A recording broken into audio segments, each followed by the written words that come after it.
Dám vám hádanku.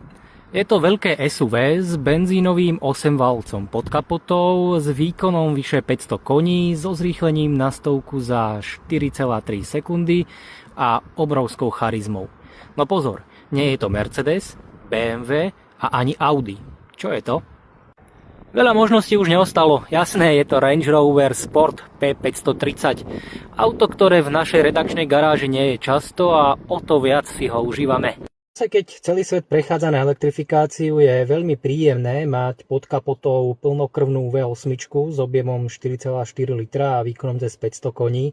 Zvlášť v aute, akým je Range Rover, pretože spája luxus, technológie a také tie čisté vodičské emócie.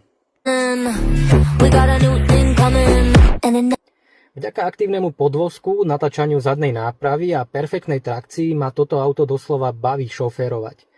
Jasné, možno nie je najracionálnejšie, ale rozhodne patrí medzi najcharizmatickejšie SUV dneška. No a pozrite na ten interiér. Minimalistický, ale plný technológií a luxusných materiálov.